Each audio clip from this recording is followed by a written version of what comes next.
हजरत Khubaib को गिरफ्तार कर लिया मक्के वालों ने। उस वक़्त गुर्बत थी इस्लाम पर। मक्के में सारे लोग इकट्ठे हो गए और चौक में फांसी देने लगे हजरत खुबैब को। कहना आसान है, करना बड़ा मुश्किल है। बंदा जेल में उलझ जाए तो मैंने बड़े बड़े सियाने लोग माफिया मांगते देखे, बड़े बड़े लोग कहते देखे हैं कि ये काम बड़ा। कैदे तन्हाई बजाते खुद एक मुसीबत है। आपको अकेला रहना पड़ जाए ना, ये लॉकडाउन हुआ है तो लोग नफसियाती मरीज बन गए। अकेले रहना, तन्हा रहना कोई छोटा काम है। हजरत खुबैब अकेले और मक्के का दौर और चारों जानिब काफर, और चौक में जब फांसी पे लटकाया जाने लगा तो अबू सुफियान बोले और बोल के कहने लगे, यार बंदा कोई काम करके बड़ा पछताता भी है कि यार नतीजा क्या निकला। तो माज़अल्लाह आपका भी नतीजा तो फांसी है, तो आपका क्या ख्याल है। ये आप यकीन करें कि लोग सही सही साथ चलते हैं, थोड़ी सी दुश्वारी उठानी पड़ जाए तो कहते हैं मैं गाड़ी ठीक था, पर इन्हीं पत्थरों पे चल के अगर आ सको तो आओ। मेरे घर के रास्ते में कोई कहकशा नहीं है। लोग ना मीठा मीठा खाना चाहते हैं, थोड़ा कड़वा आ जाए तो मुसीबत बन जाती है। कहते हैं सारे ही फलाने से प्यार करेंगे तो मैं करूँगा, सारे मुखालफत भी करेंगे तो हम इंशाल्लाह प्यार ही करेंगे। ये क्या बात हुई कि हम जमाने का रंग देख के चलेंगे। अब बाद लोग पछता रहे होते हैं। हजरत खुबैब से कहा, अबू सुफियान ने अभी कलमा नहीं पढ़ते थे, कहने लगे तू इस वक्त फांसी पर लटक रहा है और तेरे नबी मदीने में और आराम में, और उनके सहाबा आराम में, अहले बैत घर में। तेरे ज़हन में अगर इस वक्त यह बात हो कि इस वक्त तेरी जगह पे वो होते माज़अल्लाह, तो फिर क्या होता। मजमा गैरों का, इलाका गैरों का। ये टाइम आया था अब नारा रिसालत लगाने का। अब टाइम आया हजरत खुबैब ने नारा रिसालत लगाना है, पर लगाना किस तरह है कि काफिर याद रखें। हजरत खुबैब से कहने लगे अगर तेरी जगह हुजूर होते तो फिर तेरा क्या ख्याल है माज़अल्लाह। तो हजरत खुबैब कहने लगे तुम अभी भी नहीं समझे। ठीक है, मैं मक्के में अकेला हूँ, सारे लोग मदीने में हैं, पर मैं पछता नहीं रहा, मैं तो फख्र कर रहा हूँ। मैं फख्र कर रहा हूँ इसलिए कि चोरी करके जान नहीं दे रहा, मदीने वाले की इज्जत पे जान दे रहा हूँ। मैं फख्र कर रहा हूँ। फरमाया सुन, तू कहता है तेरी जगह हुजूर होते और तुम उन्हें यहाँ माज़अल्लाह फांसी पे लटकाते। फरमाया सुन, मैं तो ये भी पसंद नहीं करता कि मैं घर में बैठा हूँ और मेरे नबी को हल्का सा कांटा भी चुभ जाए। हमारा अपने नबी से मोहब्बत का रिश्ता है, एक कांटा भी हुजूर के कदम मुबारक में चुभे हमें बर्दाश्त। मजमा उनका था, नारे लग रहे थे, हमने मुसलमान पकड़ लिया। लेकिन हजरत खुबैब ने अकेले, अल्लाह करे आपको मेरी बात की समझ आए, अल्लाह करे आपको समझ आए, अकेले जब फांसी के तख्ते के करीब नारा लगाया ना कि मैं तो कांटा भी नहीं चुभने दूंगा अपने नबी को, अब सारे हार गए। अब उस एक जुमले ने ना इनको शिकस्त खुर्दा कर दिया। अब बोल कुछ नहीं सकते थे, गर्दनें झुक गई। और जब सन्नाटा छाया तो अबू सुफियान साथ वाले से कहने लगा बाकी सारी बातें अपनी जगह पर हैं, पर असहाबे मोहम्मद से प्यार तो बड़ा ही करते हैं ना।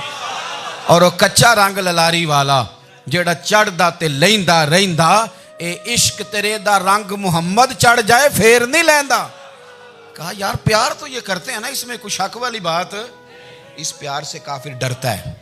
नबी पाक के साथ जज्बाती वाबस्तगी, हुजूर के साथ गुलामों का जज्बाती रिश्ता, और नबी पाक सल्लल्लाहु ताला अलैहि वसल्लम की आमद पर तशक्कुर के जज्बात।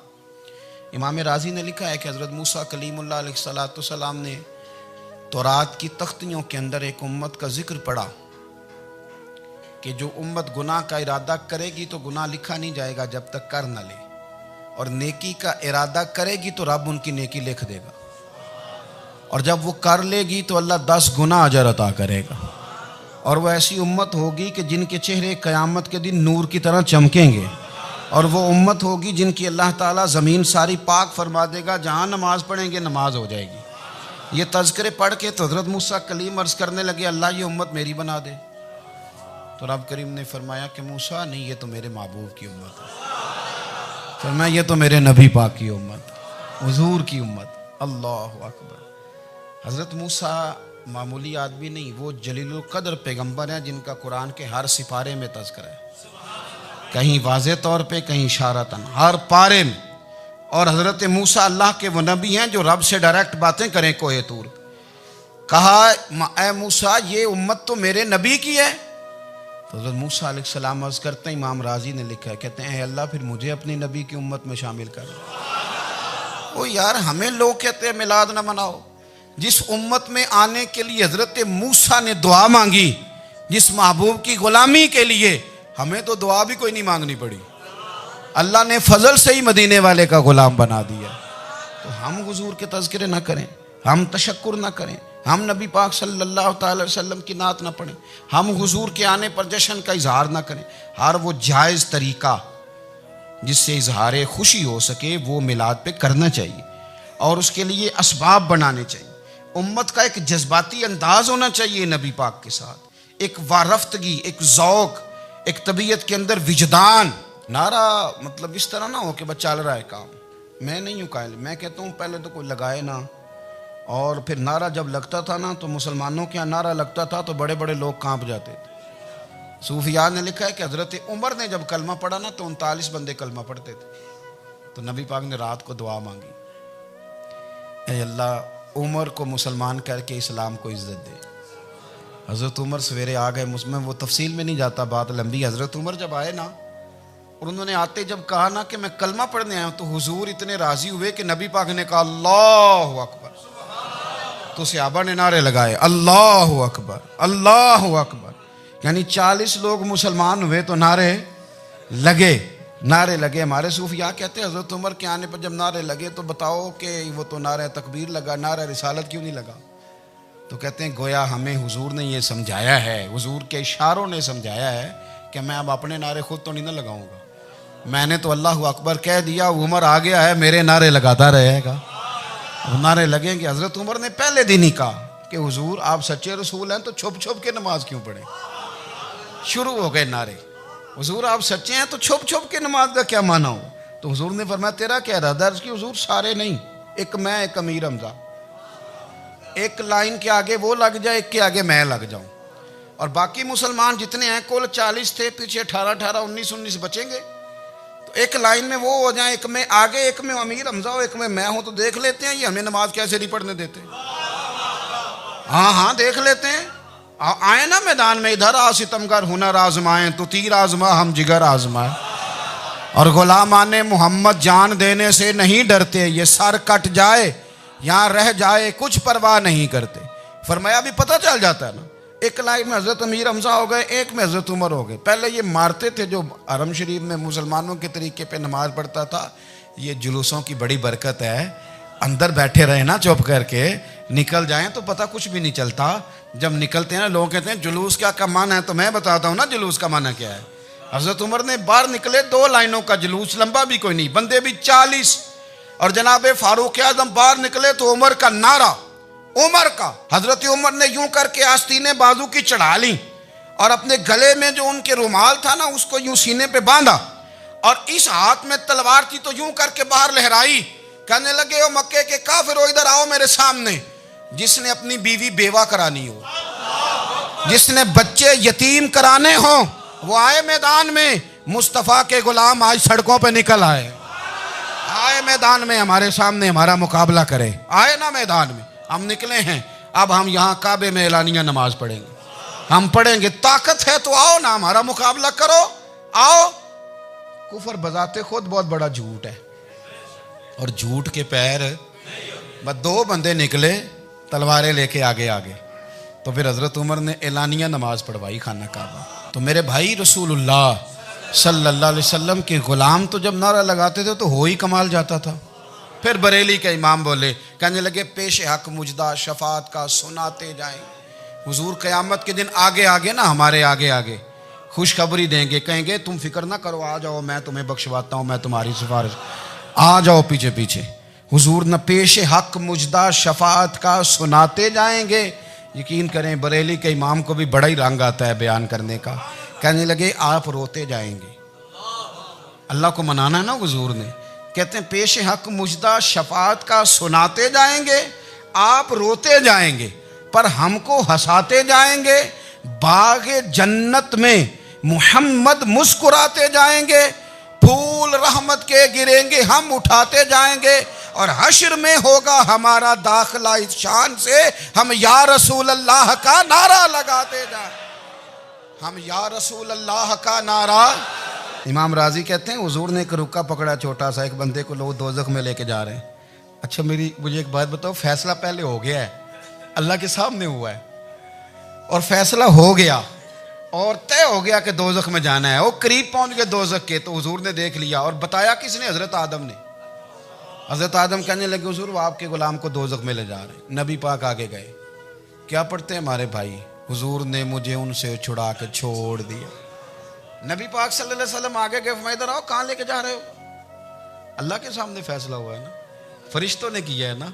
फरिश्ते को किसी से बदध्यानती तो नहीं ना करते, फरिश्तों ने जो किया ठीक किया है ना। क्यों लेके जा रहे हो? सोनिया गुनाह ज्यादा है, नेकियां थोड़ी हैं। फरमाया मेरे सामने तोलो। किसी फरिश्ते ने नहीं कहा कि सोने हम माज़अल्लाह हमको बेईमान है, हमारी कोई इससे जिद चल साडा को बनना सान जाए दे नाल। भाई मेरा मतलब है सही तोला है, फैसला है, फरमाया दोबारा तोलो। गोया रब भी फरमाता है जैसे मेरा महबूब कहता है वैसे ही कर। और कोई नहीं, दोबारा तोल लो, कोई हर्ज नहीं, तोलो ना दोबारा। फरिश्ते दोबारा आएंगे, उन्होंने दोबारा तोला, एक पलड़े में नेकियां, एक पलड़े में गुनाह। अब वो गुनाह फिर ज्यादा निकले तो नबी पाक ने ना जेब से इतना सा रुक्का निकाला। रुके का भी कोई वजन होता है, वो हुजूर ने नेकियों के पलड़े में रख दिया, नेकियां बढ़ गई। फरिश्ते भी चुप कर गए। चलो भाई जन्नत में।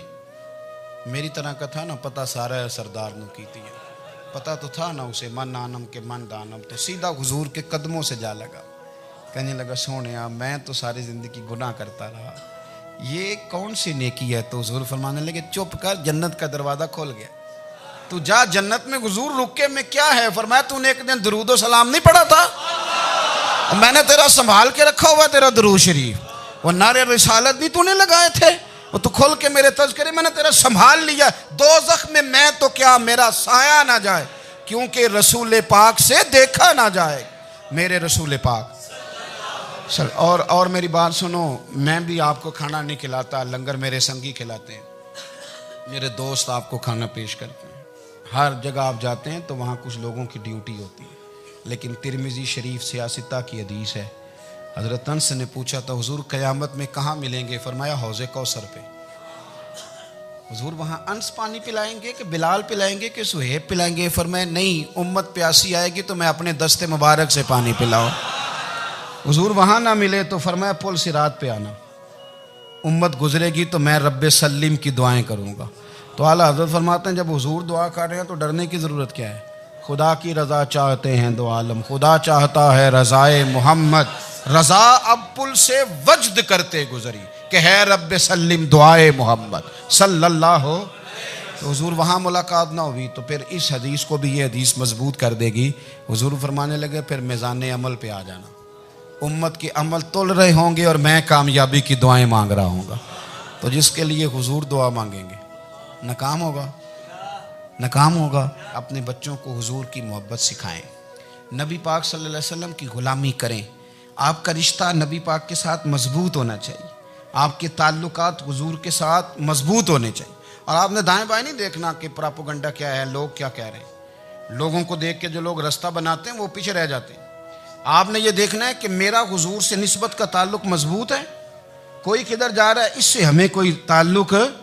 इस वक्त आलमी हालात क्या हैं, कौमी हालात क्या हैं, मुआशी हालात क्या हैं, जर्नलिस्ट क्या कह रहे हैं फलाने के, हमें इससे गरज नहीं है।